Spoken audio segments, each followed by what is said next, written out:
Well, yeah. So what that is, it's the again highly illegal to use this sort of weapon in a war. Extremely, extremely barbaric. They are mines that are designed to look like children's toys or designed Yep. to look like something interesting. So that, and then they're left in piles everywhere. There were hundreds of thousands of these found in the east and in the south. I think I found some of them in Izium when I was there. I guess when the Berlin Wall fell, Europe thought that the type of warfare that we saw in World War One and World War Two fell with that wall exactly 100 years ago, and it's happening again in Europe. This is well, Sunday, and it's not quite as uninteresting as one would hope. I know it's raining in Ukraine. I know the weather is foul, but there's lots of interesting stuff going on. And tell me what's happening. British-made gas masks are going to be delivered to Ukraine. Hey, Mr. Breton Gordon, who writes for The Telegraph and who has a huge amount of influence, has been calling for this for the last few months. He raised the flag on this, I think it was in April this year.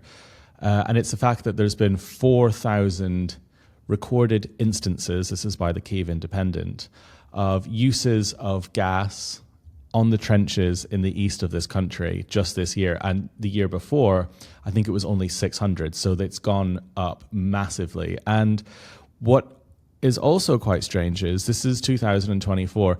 The first use of gas that we could really see in warfare was 1914. The Germans used it against the Allied forces in the trenches, which is exactly 100 years ago.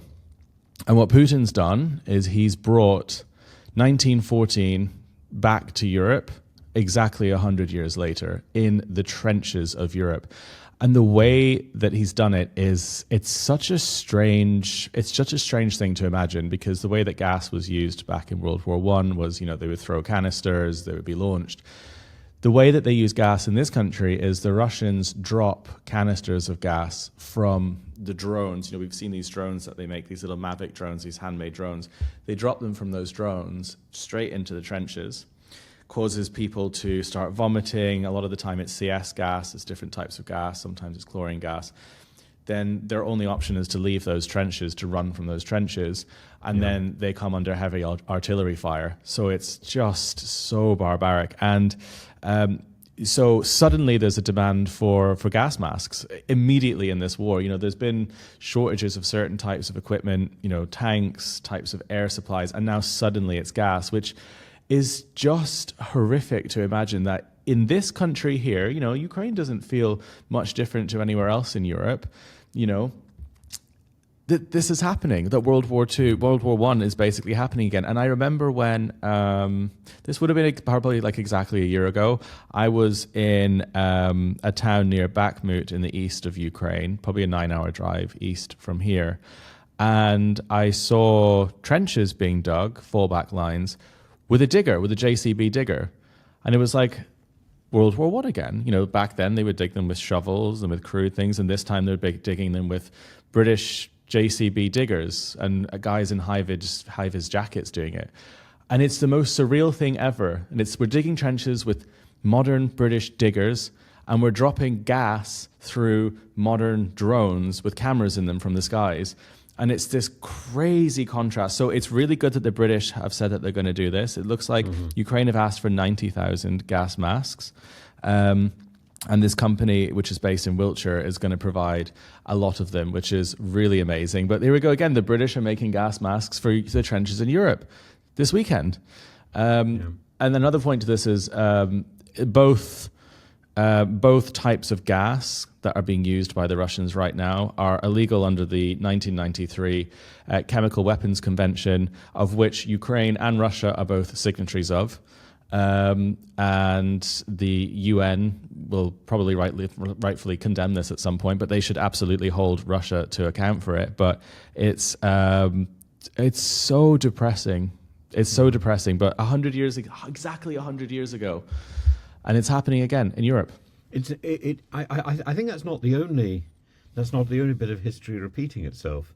Because I mean, not only the issue of the Crimean War being repeated, so that takes us back even further than 1914. It takes us back to Tennyson and half a league, and so on.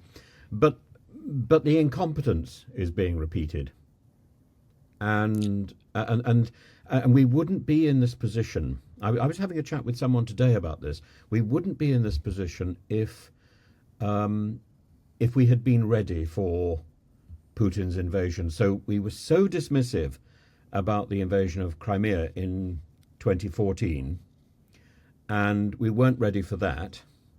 But we thought, maybe we just thought, oh, so what? He can have it. But then in 2015, Obama continued to withdraw the tanks from Europe and the artillery, which had been acting as a sort of buffer. Now, those tanks and that artillery could have been passed on to Lithuania, or these could have become liminal tanks in the doorway, tanks pointing out to signal, this is the red line. And these tanks could have been passed on to Ukraine, and America could have passed more tanks on to Lithuania and Latvia and so on. But no, all those tanks were removed. And at the same time, the EU and the US were engaged in their own introspection, with the EU involved with Brexit. I mean, we created that mess, and so self-obsessed. And again, Putin just sees an opportunity. And then there's the nuclear blackmail. Whether it's from Putin or not, the effective strategy of the US and the UK is that we will allow an unending conventional war because we cannot risk escalation. The real opposition to this war really was Obama's. If Obama had left those tanks in place, there would have been some sort of deterrent, some sort of discouraging effect. In the same way as just as the real problem in Afghanistan was set up by Trump by deciding to move out of Afghanistan, whether it was finally realized by Biden and by Dominic Raab sleeping on the beach in Chania in Crete doesn't really make any difference. The decision was taken by Trump. So it's Trump and Obama who are actually responsible for a lot of this problem. It's about short-term thinking leading to tardiness, slowness, ignorance, and fear.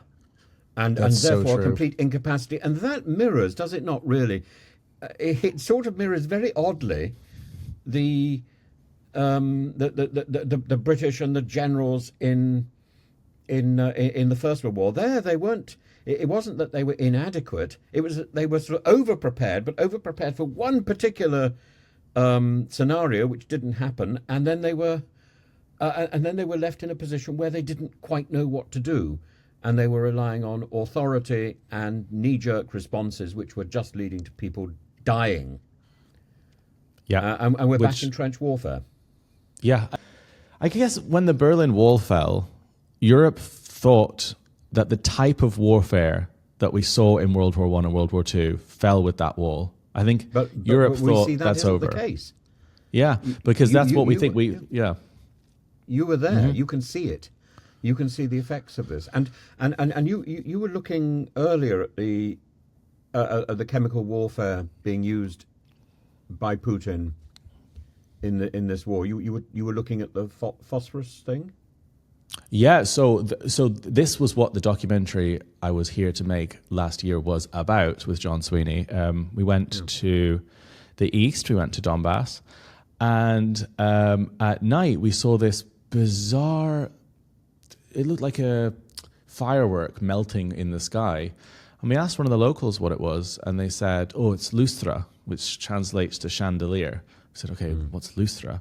And we started researching it, and we showed the video to Hamish. He's a chemical weapons expert. And he said, the thing that you've got a video of, that is called white phosphorus. That burns at thousands of degrees centigrade, burns everything that it lands on, should never be used in civilian areas. It is used to illuminate troop movements on a battlefield at night so you can see where things are. Where did you find this? We said, this was fired over there near Chazov Yar in a civilian area. And he was like, that's against the Geneva Convention, it's against a war crime. We said, okay, that's what we're going to make this film about. And everywhere we went to Kherson, which is south of Ukraine. It's a 2-hour drive this way. And it was being used everywhere. People were actually, when we started asking locals about it, they said, oh, come here, come here. They said, look, this is my neighbor's house. And the neighbor's house is like smoldering shell of a house. And it had been melted and burned by Lustra. And so we found these tiny capsules all over the place. And these, we took them back to be analyzed in London.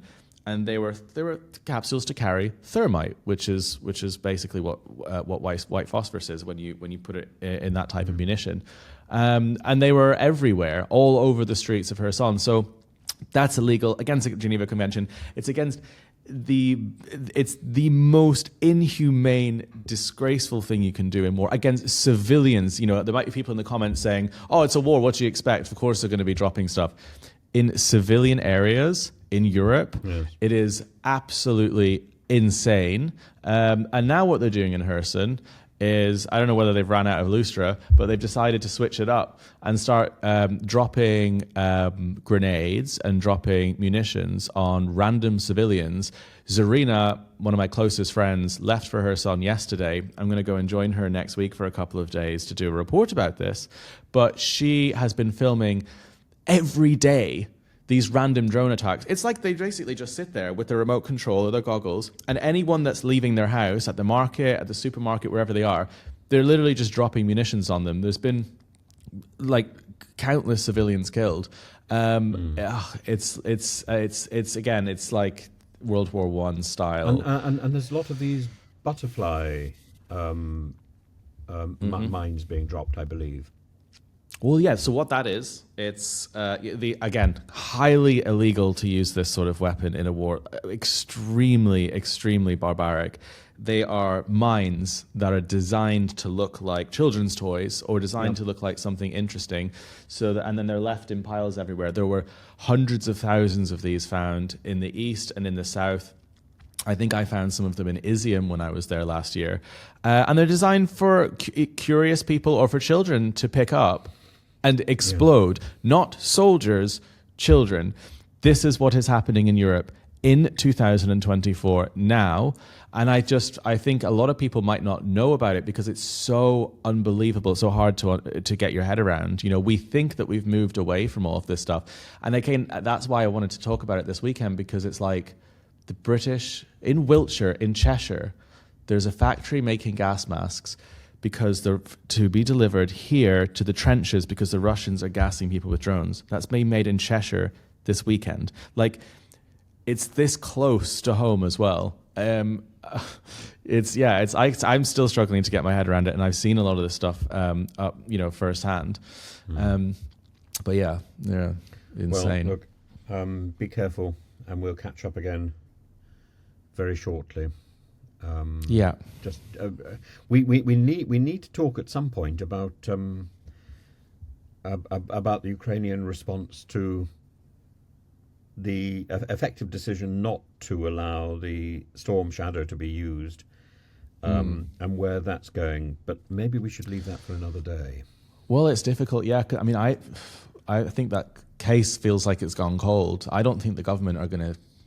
I don't think we're going to find out whether they're going to use those missiles or not, because PBS reported, insider in the Democrat in the government basically said, we're not going to tell anyone, but if the Storm Shadows have permission to land, you'll know when they land, which is more of a message to Russia, I think, to put them on edge. Because if Russians, now the Russians are basically so on edge, they're moving all of their stuff around. There is a huge port somewhere on the Black Sea here, which had a large percentage of its fleet. And in the last few days, the fleet has disappeared from that port. So they've already started panicking and moving all their stuff all over the place, which causes distribution nightmare for Russians, which is maybe the intended target of this. Maybe they won't be given permission, but it causes a distribution nightmare and paranoia for the Russians.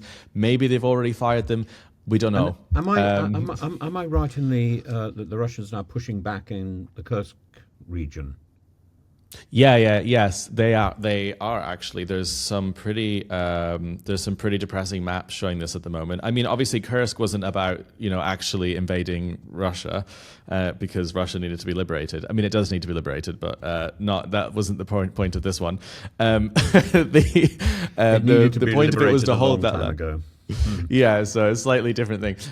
But the Russians look like they've come in from the northwest. And they've completely come around. I can show you a map over this. And it looks like they might even start to encircle where there's a lot of Ukrainians, which is kind of difficult. But this was inevitable. We knew that the Russians would respond. It took 5 weeks. It's probably going to. I think they'll pull out probably quite soon. Mm-hmm, mm-hmm.